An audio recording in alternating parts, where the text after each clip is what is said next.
The film begins with a man named Paul on a video call with his son Martin. Martin said that if his mother, Sophie, talked more and more at home, then Paul promised to come home soon to help treat his wife. One of Esther's employees checks the warehouse before going home, where the lights can be turned on using sensors. Then when Esther entered the back room, she saw a strange figure when the lights were off. Esther told Paul that she had seen a strange figure, but Paul ignored it and allowed Esther to go home first. After cleaning up, Paul finally wants to come back. But he heard something in the back area and came to him.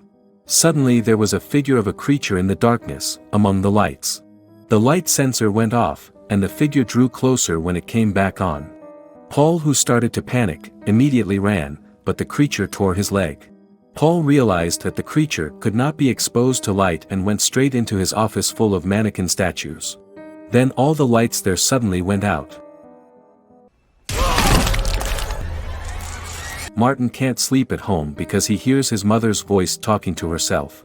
Sophie also asked Martin to go back to his room and sleep, then a scary figure appeared from behind his mother. Good night, Martin.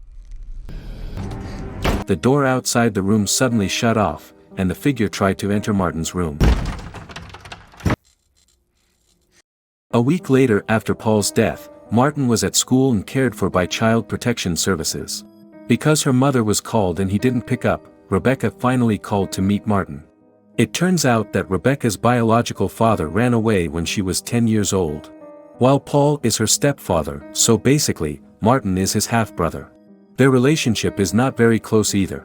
Emma, the Child Protection Service officer, asked how the situation was at home. Rebecca said that she was no longer at home. As far as Rebecca was concerned, her mother was still taking antidepressants. It turned out that Martin had fallen asleep 3 times in the hallway of his house during the past week. Rebecca went straight to her sister, but Martin didn't want to say anything about his mother. Finally, Rebecca managed to persuade Martin to return home, but when he arrived in front of the house, Martin wanted to stay at Rebecca's house, because he had been having trouble sleeping. Hearing that, Rebecca will still return it to her mother. Then Rebecca was surprised when Martin said his mother was often visited by a friend named Diana. It turns out that when Rebecca was little, she also had nightmares about Diana. But that girl is an unreal person, said Rebecca. This house looks dark and the atmosphere is very eerie. Martin immediately ran to his room and packed his things. He felt something strange in the next room.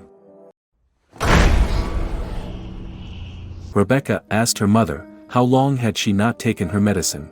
But her mother was angry, because Rebecca didn't know what she had been through all this time.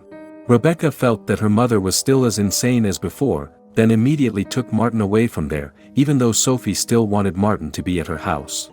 Rebecca, please. I'm sorry, Mom. After Martin was given a room, Rebecca asked Brett to leave her apartment. That night Rebecca makes snacks for her brother, and Martin asks if they're just as crazy as their mother. Then Rebecca said that she and Martin are not the same as their mother. They fell asleep with a red flashing light. Then Rebecca woke up and saw Martin, who wasn't next to her. Then Rebecca found Martin, but suddenly Rebecca, who realized that the creature only appeared in the dark, immediately turned on the lights. And it turned out that Martin was sleeping in the bathtub with the flashlight on. The next day Emma comes to Rebecca's apartment, because she received a report from Sophie that Martin was taken there. Even though Rebecca had explained, it would be safer for Martin to stay with her. But Emma will still return Martin, because Sophie is his biological mother, or legal guardian. If Rebecca wants to bring Martin, the only way is to go through the courts, not to mention there will be a check on the eligibility of Rebecca's apartment. Martin was finally forced to be brought back to Sophie's house. It's okay. I got some sleep. I'll do better tonight. Then when Rebecca was cleaning up, she found a scratch on the floor made by a figure last night, which read Diana. Rebecca immediately remembered when she was a child, where when Rebecca was drawing, a strange sound came from the cupboard. It turns out that Diana crossed out her father's picture, and added a photo of herself. Now Rebecca is sure that Diana is real. She asks Brett to take her to her mother's house. Because her mother and Martin were out, Rebecca took the key, usually placed in a pot, and went straight into the spooky house. All the curtains were always closed, and even the light cord was cut by his mother. Rebecca also found a photo of her mother and Diana as children in Mulberry Hill, California. After that, Rebecca checked the files there and found a recording. The tape contains information about Diana when she was a patient in a mental hospital. Diana suffers from a skin disorder that is very sensitive to light and often gets violence from her father. There she meets another patient, Sophie. The problem is not just being her friend, this Diana often hurts Sophie. Because Diana's skin condition was getting worse daily, the doctor tried to experiment, but unfortunately failed. When Rebecca entered her childhood room, she found her old drawing, and the door suddenly closed. Rebecca and Brett immediately left there, taking all of their mother's files. Sophie and Martin had just returned from the supermarket. Sophie promised to mend her relationship with her youngest child, and took her to a movie tonight for the three of them. That's right, the three of them, not the two. While watching with all the lights on, suddenly Sophie paused the film and turned off the light. With her partner, Sophie says she has a friend named Diana, who wants Martin to keep the lights off and not panic. Rebecca finally told Brett that her mother was an asylum patient. Then, not long after Martin arrived there, he told how his mother's condition and Diana's terrible figure were getting worse. To put Martin at ease, Rebecca asked Brett to buy some groceries and leave them alone. Rebecca also told what she had read from her mother's files. It turns out that Martin's father, aka Paul, has been researching Sophie and Diana's past. Back when Diana was 13 years old, her father locked her in the basement, then he was found committing suicide. Since then, Diana has experienced trauma and skin disorders, and rumors circulating say that Diana can influence other people's minds. Then when Diana is put into the asylum, she meets Sophie, and there is a possibility that Diana influences Sophie's mind to want to be friends with her. Remember, the asylum doctor used to experiment because Diana's skin condition worsened. Still, something went wrong, until Diana's body burned down, and finally died. The only thing that is still a mystery is how Diana could even touch them, even though she was already dead. Rebecca was sure that if they could treat her mother and strengthen her mind again, perhaps her relationship with Diana could be severed. But Martin is not sure it can be done, because in the past his father Paul also tried to cut off Sophie and Diana's relationship, but Diana immediately killed him. Soon there was a knock on the apartment door. They thought it was Brett who had just got back, but no one was there. Hey. Brett? Rebecca realized that this must be Diana's doing, and tried to check her apartment closet, but apparently. After that, the three of them went to Sophie's house. Rebecca showed a photo of Sophie and Diana when they were little in the hospital, and said that Diana had died long ago. Sophie didn't want to listen and didn't believe Rebecca's words, because according to Sophie, her friend Diana was still alive. Even though Rebecca said she had seen his death note, Sophie still nagged that it was fake. Sophie still sees Diana as her friend, not a ghost. Unable to resuscitate her mother, Rebecca will take Martin to stay in her apartment again.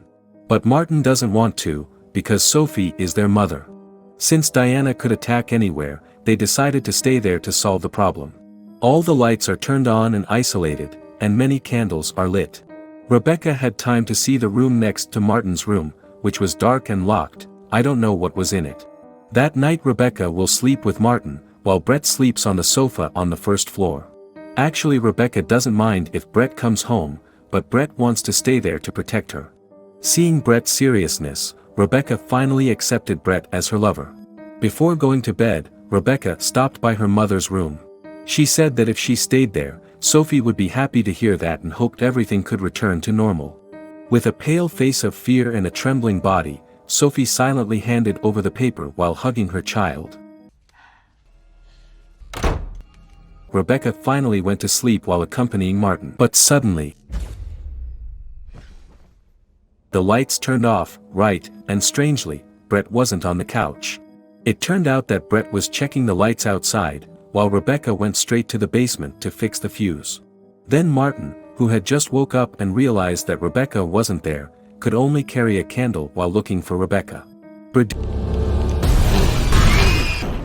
Fortunately, Martin still survived and followed Rebecca to the basement, until finally Rebecca realized that this was all Diana's trap. A trap. Rebecca and Martin were locked in the basement, then when Brett was about to save them.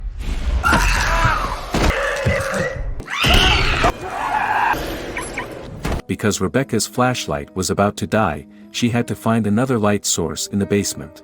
On the other hand, Sophie asked Diana not to disturb her children. She said that Diana would not survive without her, because Diana's spirit had been attached to her. Then when Sophie was about to take antidepressants to recover her consciousness, Diana immediately slammed her. Rebecca and Martin started a fire in the basement stove, until Martin finally found a UV lamp and gave it to Rebecca. Martin was asked to continue throwing the paper at the fire, and Rebecca would find another light source. Until finally Rebecca found a lot of writing in the corner of the basement, which could only be seen by UV light. It turned out that Diana had been living in the house, the darkest place. So, this Diana scribbled all her anxieties on the wall, starting from her trapped in darkness, feeling Sophie had been taken from him, or by Paul. There were many mannequins with damaged parts of their faces, until finally,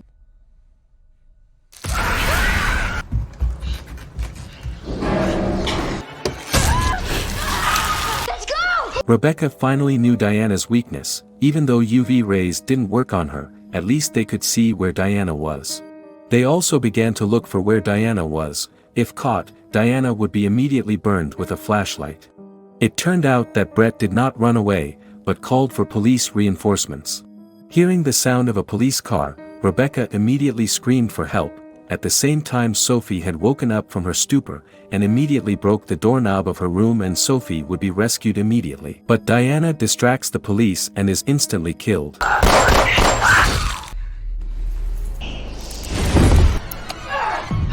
Rebecca asks Brett to take Martin out of the house, while Rebecca saves her mother. Searched for 3x until finally Diana's voice was heard, asking Rebecca to leave, or Diana would show her where her father's body was. So it turns out that Rebecca's father had not left the house, but had been killed by Diana. Then suddenly, as Rebecca was about to be killed, Sophie pointed a gun at Diana. But because bullets can't kill her, Sophie shoots herself so that Diana will die with her. Rebecca is devastated by her mother's death. At the end of the film, Rebecca promises to always be with Martin, as well as Brett, who will continue to protect them both. Did you enjoy this video? Check out this other clips from Recap Go. Consider to like and subscribe.